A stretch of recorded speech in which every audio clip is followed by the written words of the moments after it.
Just imagine North Korea in 20 years when everybody has to wear a biometric bracelet which constantly monitors your blood pressure, your heart rate, your brain activity, 24 hours a day. You listen to a speech on the radio by the great leader, and they know what you actually feel. You can clap your hands and smile, but if you're angry, they know you'll be in the gulag tomorrow morning. And if we allow the emergence of such total surveillance regimes, don't think that the rich and powerful in places like Davos will be safe. I'm the chairman of Bain & Company, and welcome to this session on how to survive the 21st century. It's not a new topic, but it's really getting urgent. 18 years ago, Martin Rees, Britain's astronomer royal, published a book on the topic. He gave civilization a 50-50 chance of surviving the 21st century. Today, he says his concerns have only grown. He cites new technologies and environmental catastrophe as the reasons.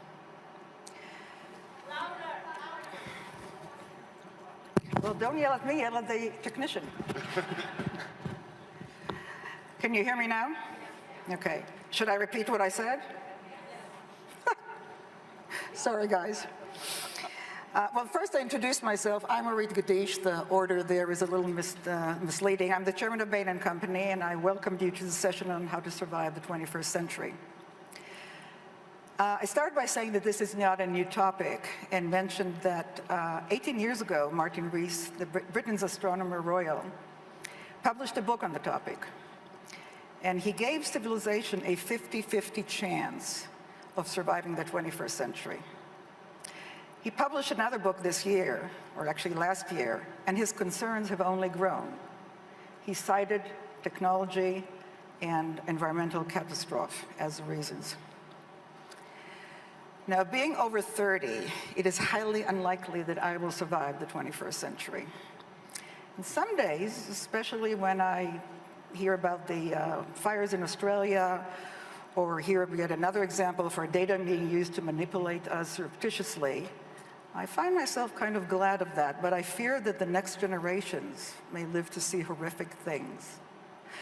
But perhaps not, especially if we start to really get serious about the existential issues that are coming now into plain sight.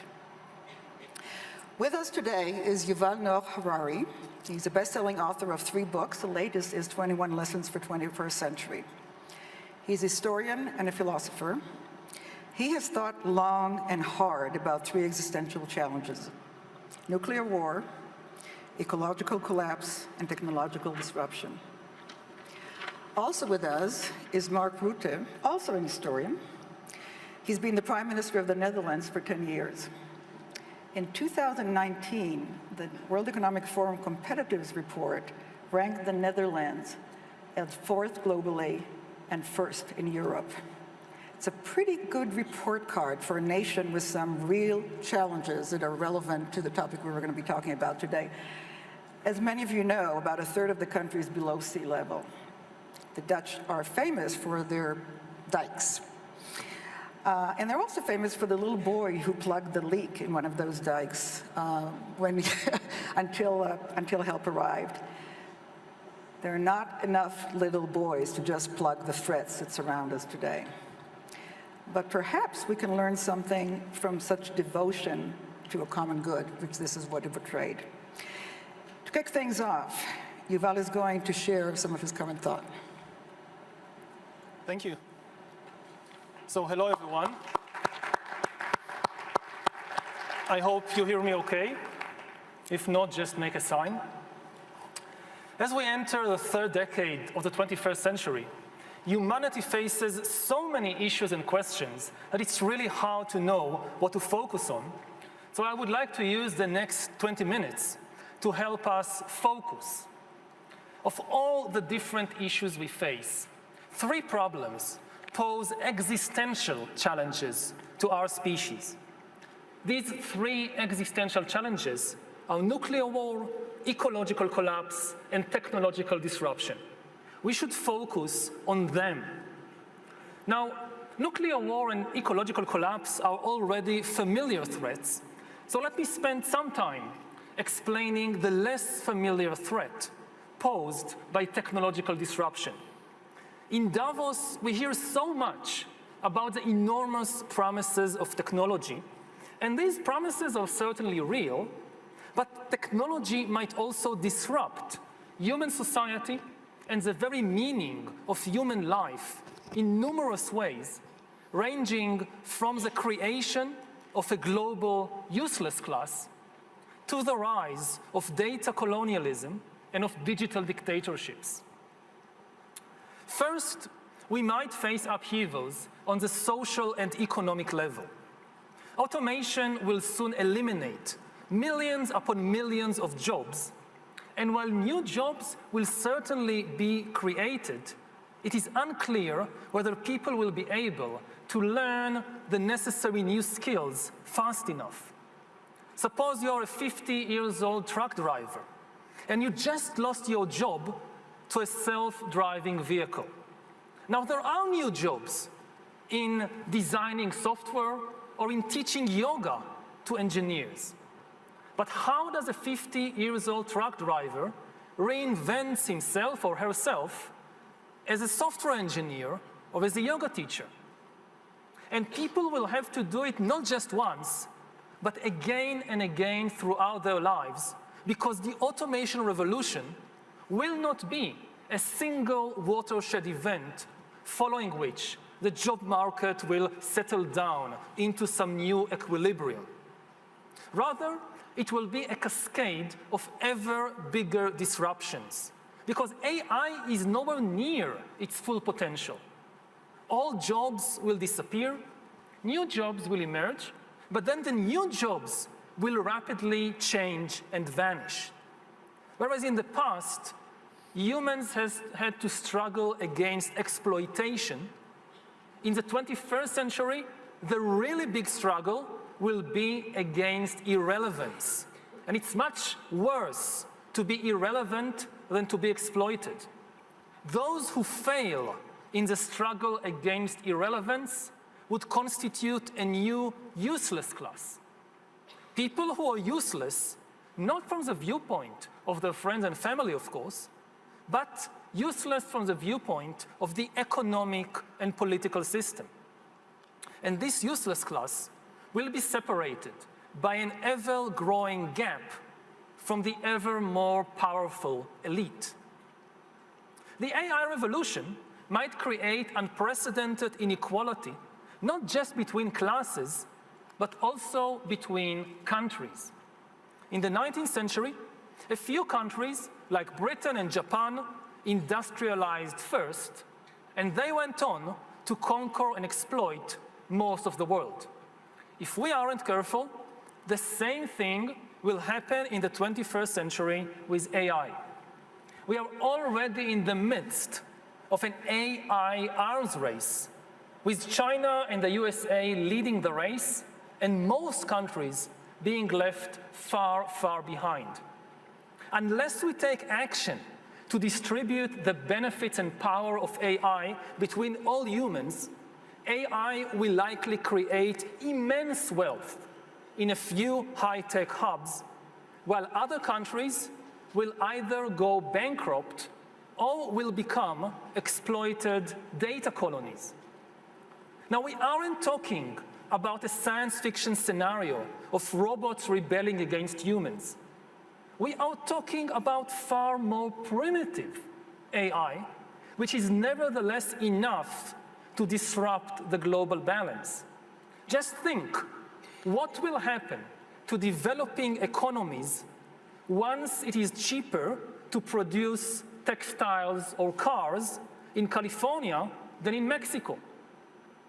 And what will happen to politics in your country in 20 years when somebody in San Francisco or in Beijing knows the entire medical and personal history of every politician, every judge, and every journalist in your country, including all their sexual escapades, all their mental weaknesses, and all their corrupt dealings?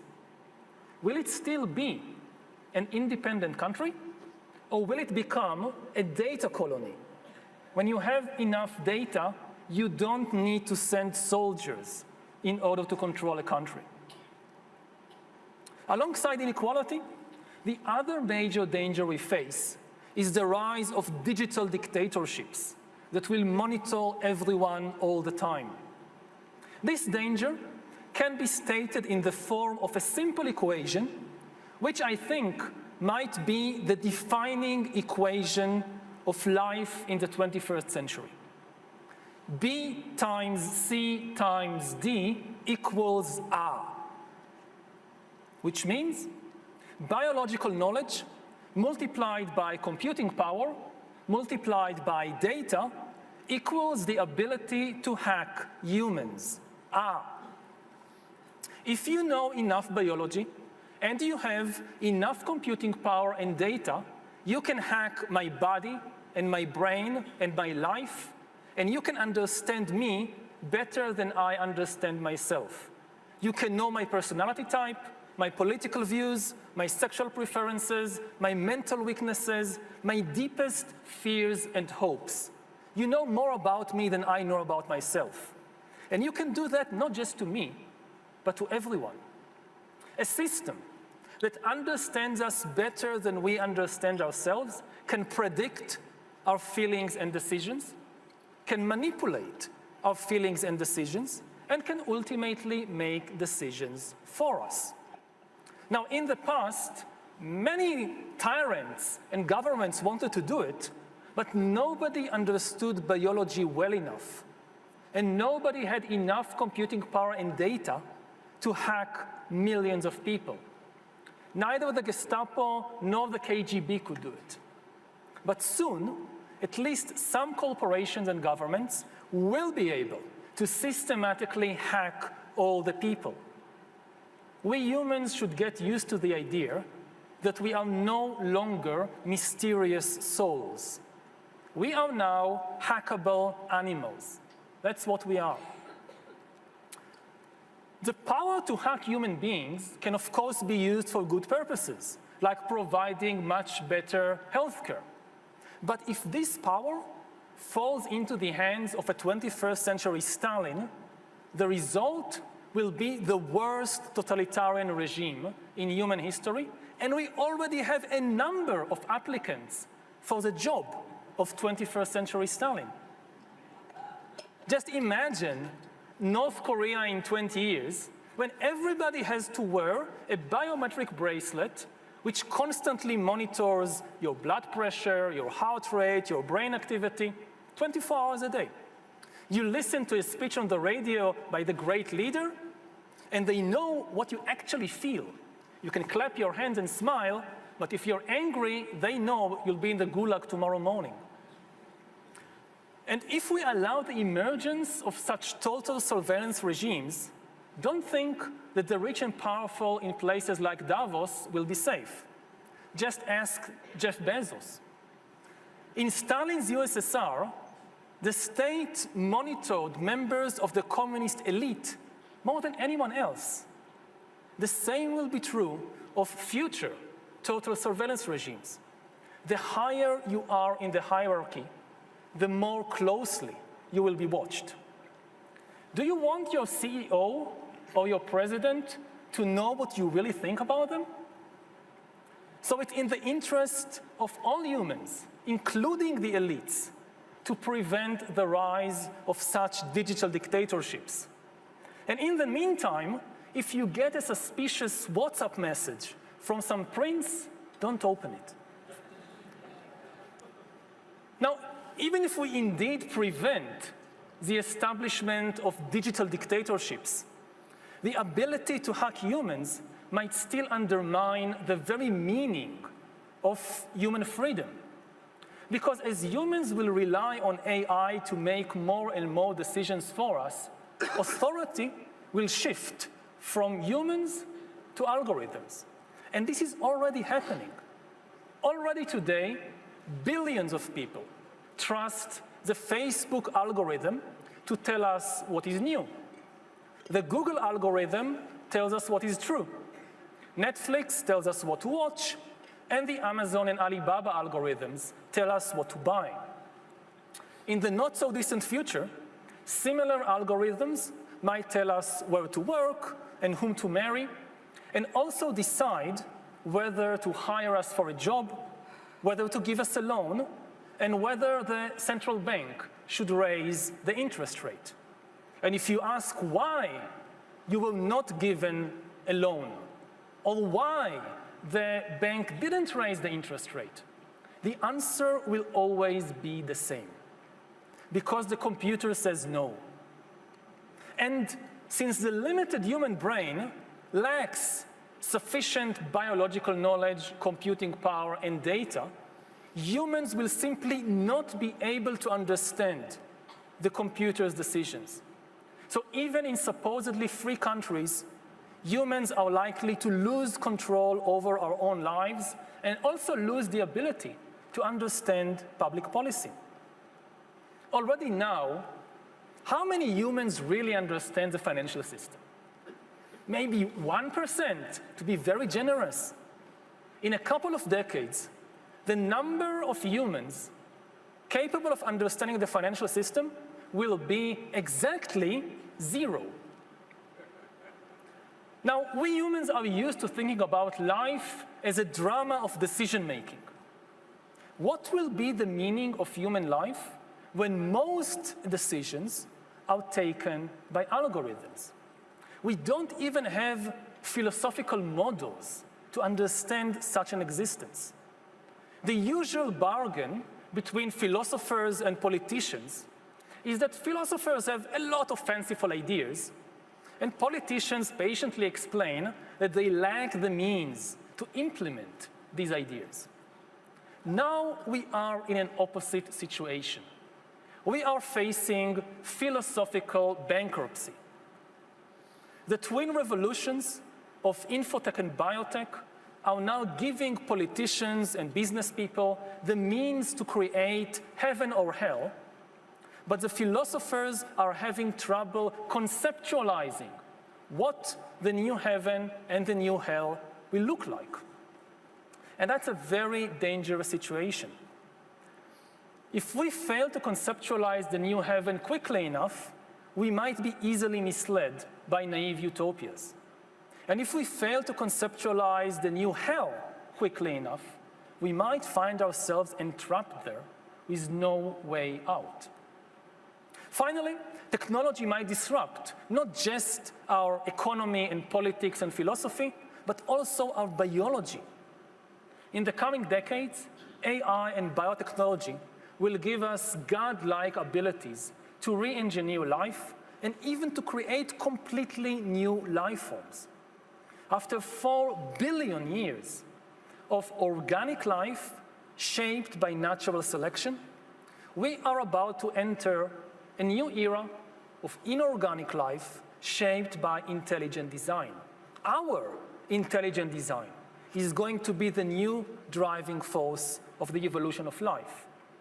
And in using our new divine powers of creation, we might make mistakes on a cosmic scale. In particular, governments, corporations, and armies are likely to use technology to enhance human skills that they need, like intelligence and discipline, while neglecting other human skills, like compassion, artistic sensitivity, and spirituality. The result might be a race of humans who are very intelligent and very disciplined, but lack compassion, lack artistic sensitivity, and lack spiritual depth. Of course, this is not a prophecy. These are just possibilities. Technology is never deterministic.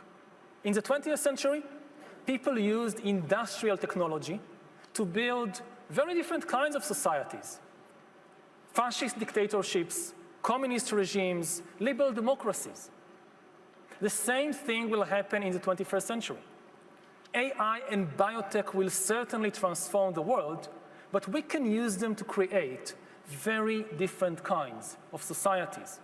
And if you're afraid of some of the possibilities I've mentioned, you can still do something about it. But to do something effective, we need global cooperation. All the three existential challenges we face are global problems that demand global solutions. Whenever any leader says something like, "My country first," we should remind that leader that no nation can prevent nuclear war or stop ecological collapse by itself. And no nation can regulate AI and bioengineering by itself. Almost every country will say, "Hey, we don't want to develop killer robots or to genetically engineer human babies. We are the good guys. But we can't trust our rivals not to do it. So we must do it first." If we allow such an arms race to develop in fields like AI and bioengineering, it doesn't really matter who wins the arms race. The loser will be humanity. Unfortunately, just when global cooperation is more needed than ever before, some of the most powerful leaders and countries in the world are now deliberately undermining global cooperation. Leaders like the US president tell us that there is an inherent contradiction between nationalism and globalism, and that we should choose nationalism and reject globalism. But this is a dangerous mistake. There is no contradiction between nationalism and globalism, because nationalism isn't about hating foreigners. Nationalism is about loving your compatriots. And in the 21st century, in order to protect the safety and the future of your compatriots, you must cooperate with foreigners. So in the 21st century, good nationalists must be also globalists. Now, globalism doesn't mean establishing a global government, abandoning all national traditions, or opening the border to unlimited immigration. Rather, globalism means a commitment to some global rules. Rules that don't deny the uniqueness of each nation, but only regulate relations between nations. And a good model is the Football World Cup.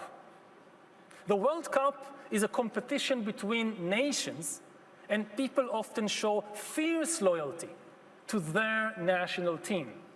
But at the same time, the World Cup is also an amazing display of global harmony. France can't play football against Croatia unless the French and Croatians agree on the same rules for the game. And that's globalism in action. If you like the World Cup, you're already a globalist. Now, hopefully, nations could agree on global rules, not just for football, but also for how to prevent ecological collapse, how to regulate dangerous technologies, and how to reduce global inequality. How to make sure, for example, that AI benefits Mexican textile workers and not only American software engineers. Now, of course, this is going to be much more difficult than football, but not impossible. Because the impossible, well, we have already accomplished the impossible. We have already escaped the violent jungle in which we humans have lived throughout history. For thousands of years, humans lived under the law of the jungle in a condition of omnipresent war. The law of the jungle said that for every 2 nearby countries, there is a plausible scenario that they will go to war against each other next year. Under this law, peace meant only the temporary absence of war. When there was peace between, say, Athens and Sparta, or France and Germany, it meant that now they are not at war, but next year they might be. And for thousands of years, people had assumed that it was impossible to escape this law. But in the last few decades, humanity has managed to do the impossible, to break the law, and to escape the jungle. We have built the rule-based, liberal global order that, despite many imperfections, has nevertheless created the most prosperous and most peaceful era in human history. The very meaning of the word peace has changed. Peace no longer means just the temporary absence of war. Peace now means the implausibility of war. There are many countries in the world which you simply cannot imagine going to war against each other next year, like France and Germany. There are still wars in some parts of the world. I come from the Middle East, so believe me, I know this perfectly well. But it shouldn't blind us to the overall global picture. We are now living in a world in which war kills fewer people than suicide, and gunpowder is far less dangerous to your life than sugar. Most countries, with some notable exceptions like Russia, don't even fantasize about conquering and annexing their neighbors, which is why most countries can afford to spend maybe just about 2% of their GDP on defense, while spending far, far more on education and healthcare. This is not a jungle. Unfortunately, we've gotten so used to this wonderful situation that we take it for granted, and we are therefore becoming extremely careless. Instead of doing everything we can to strengthen the fragile global order, countries neglect it and even deliberately undermine it. The global order is now like a house that everybody inhabits and nobody repairs. It can hold on for a few more years, but if we continue like this, it will collapse, and we will find ourselves back in the jungle of omnipresent war. We've forgotten what it's like, but believe me as a historian, you don't want to go back there. It's far, far worse than you imagine. Yes, our species has evolved in that jungle and lived and even prospered there for thousands of years. But if we return there now, with the powerful new technologies of the 21st century, our species will probably annihilate itself. Of course, even if we disappear, it will not be the end of the world. Something will survive us. Perhaps the rats will eventually take over and rebuild civilization. Perhaps then the rats will learn from our mistakes. But I very much hope that we can rely on the leaders assembled here and not on the rats. Thank you.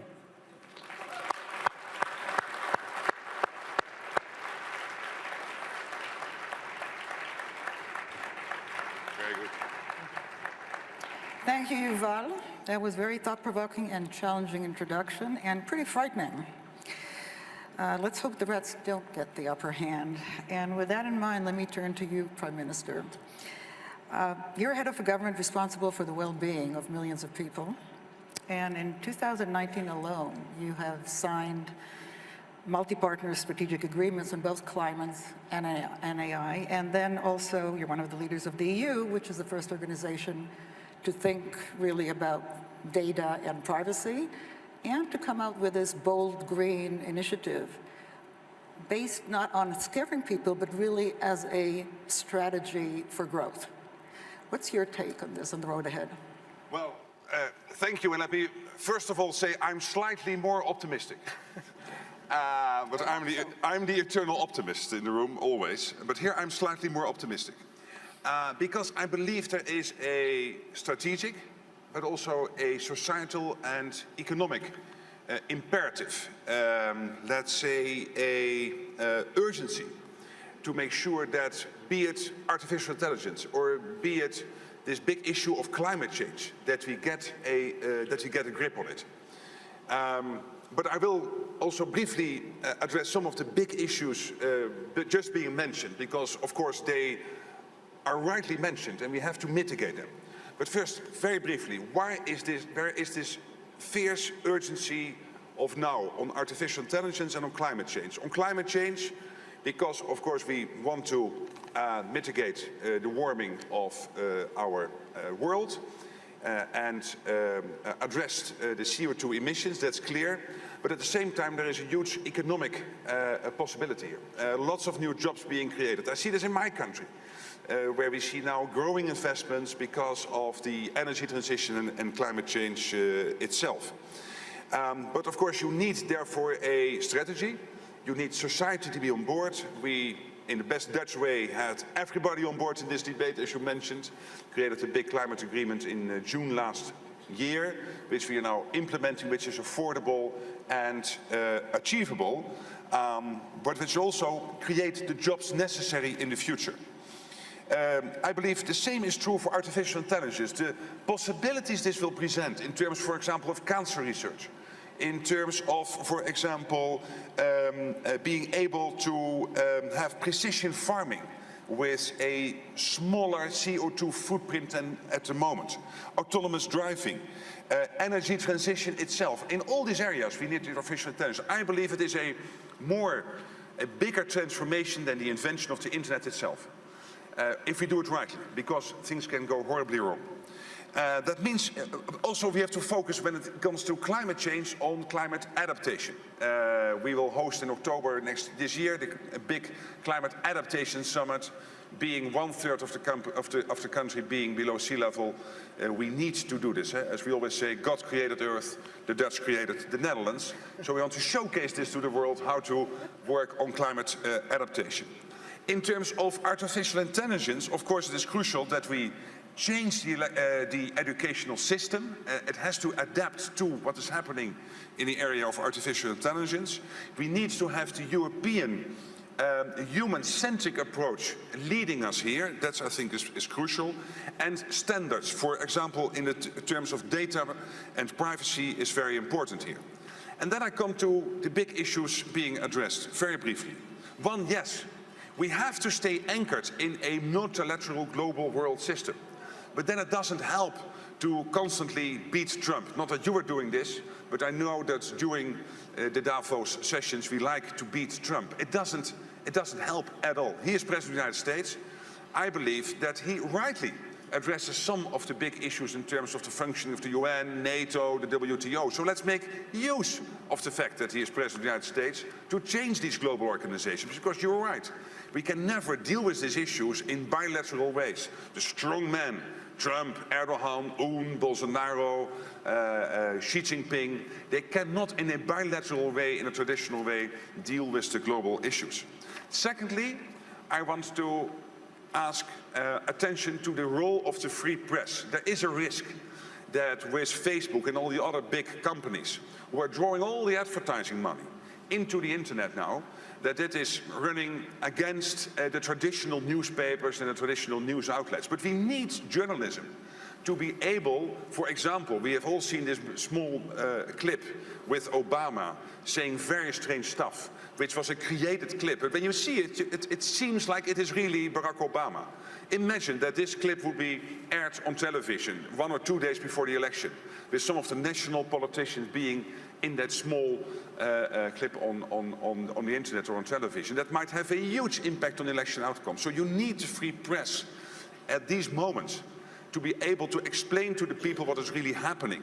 But that costs money. So one of the pleas I have with big business here in Davos, don't put all your money in the internet advertising. Make sure that our newspapers, our news outlets, also our TV stations, also in the future will be able to pay sensible and real salaries to our journalists to be able to do this.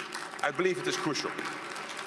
And finally, I think what will help here, of course, is when you have an established democracy.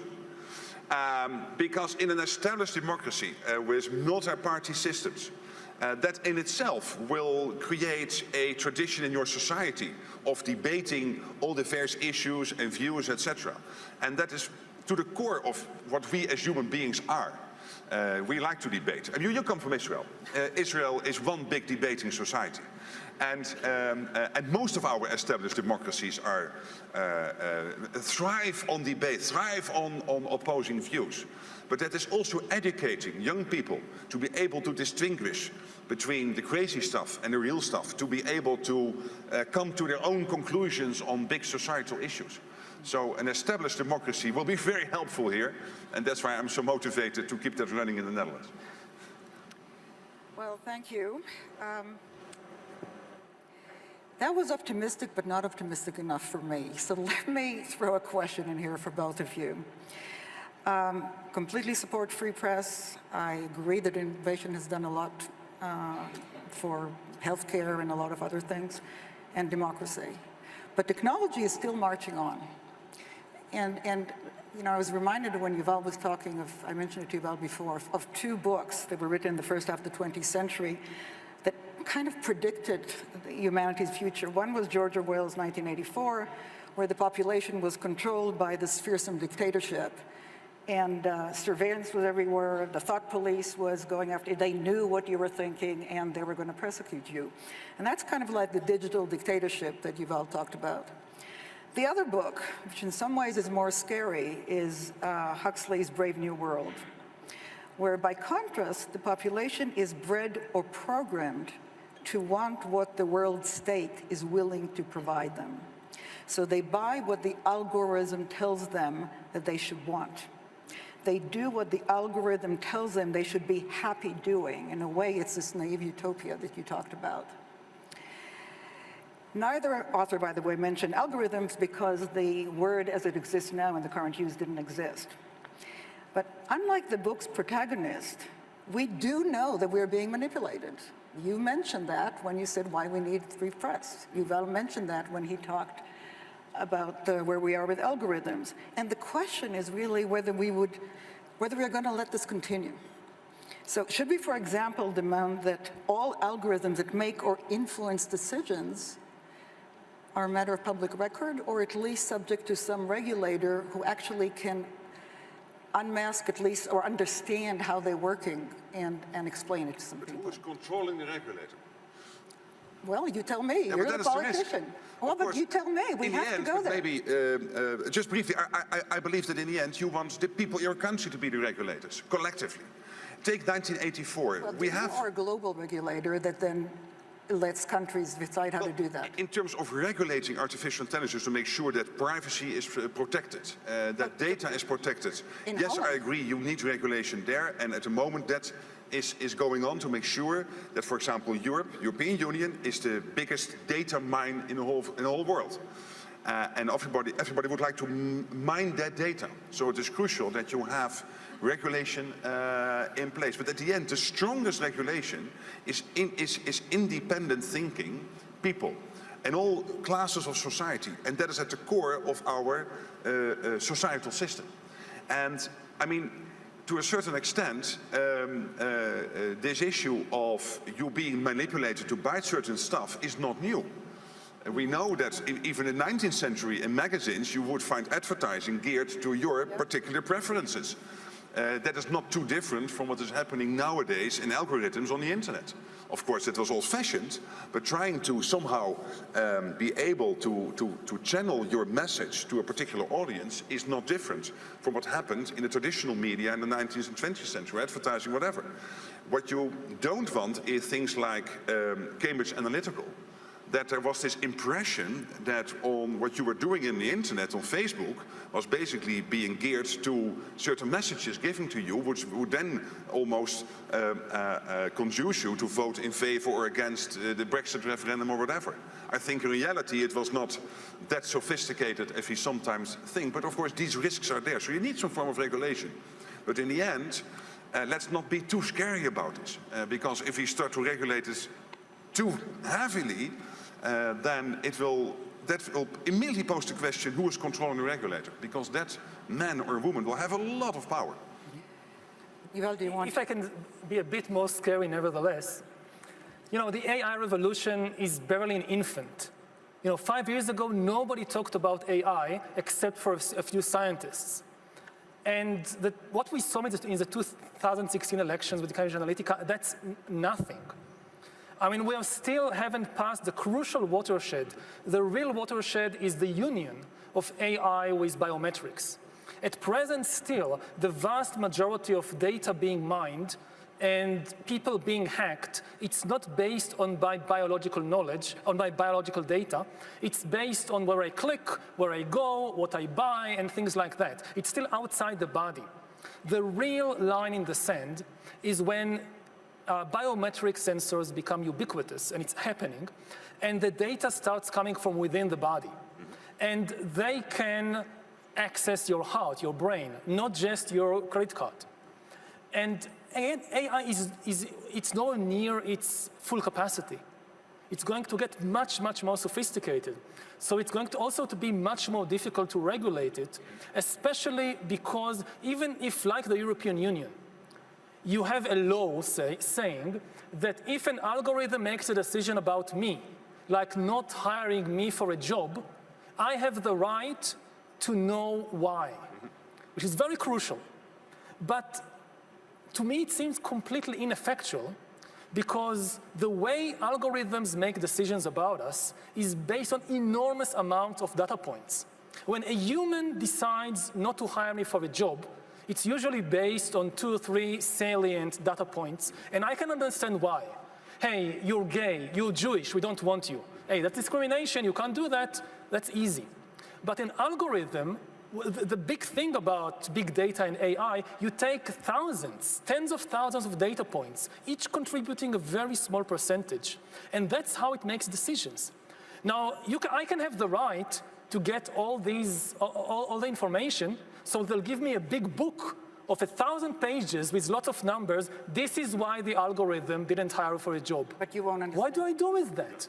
So the thing is, the way the decisions are being made in the world is going to change. Algorithms make decisions in a different way than humans. Let me take it from here. I acknowledge what both of you said and pick it right up from here. You're both historians, and history is littered with empires and worlds that sort of look back and said, if only we would have done that at that moment, the world would have looked different now.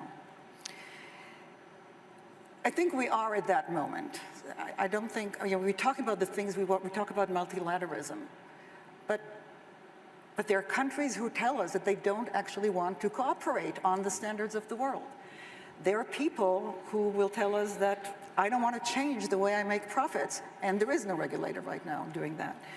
So this might be the moment in time where we need to think, well, we know that people start to cooperate when they face a common enemy. And my question to both of you, from slightly different points of view, how do we get a real or perceived common enemy out of those real challenges that face us? And Yuval, you talk a lot about the fictions that unite people and religions and nations. Mm-hmm. You've traveled the world. Let me ask you first, and then you, Prime Minister. So, with nuclear war and ecological collapse, it's relatively easy because it's obvious it's a threat to everybody. Nobody's going to win a nuclear war. But with technological disruption, it's much more difficult because there are some people, corporations, and governments think, and with some good reason, that they can win an AI arms race. And they can control the world economy or the world political system with that. So it's much more difficult to convince them that everybody is on the same side. And the really central issue is inequality. I'm not so worried about a country like the Netherlands. I think you'll be okay. I'm much more worried about countries like Venezuela, about Brazil, about India, about Indonesia. Where will they be in 30, 50 years? I mentioned the analogy with the Industrial Revolution of the 19th century. When a few countries dominated and exploited everybody else, it could be much, much worse in the 21st century if you have just a few countries that dominate the new divine powers of AI and biotechnology. And even if you think about the Netherlands and Europe, Europe is hardly in the race. At present, at least with AI, it's really China versus the US, and neither is a very good option as far as we can tell. I mean, the US, at least until a few years ago, at least said that it wants to be the leader of the world and to work for the benefit of everybody. Now it resigned its role of leader of the world, and it openly says, we don't care about anybody except ourselves. And that's not a leader. You don't follow a leader whose motto is, me first. So I think there is an opportunity here. I think the opportunity is a wake-up call, especially for Europe, that you can't rely on the US anymore, and you should be maybe a third independent way. But as things look in 2020 from the big 20 tech companies in the world, I don't think that any is European. Let me actually give a word for Europe, so I'll share the burden from a business point of view, which I've been asked to do as well.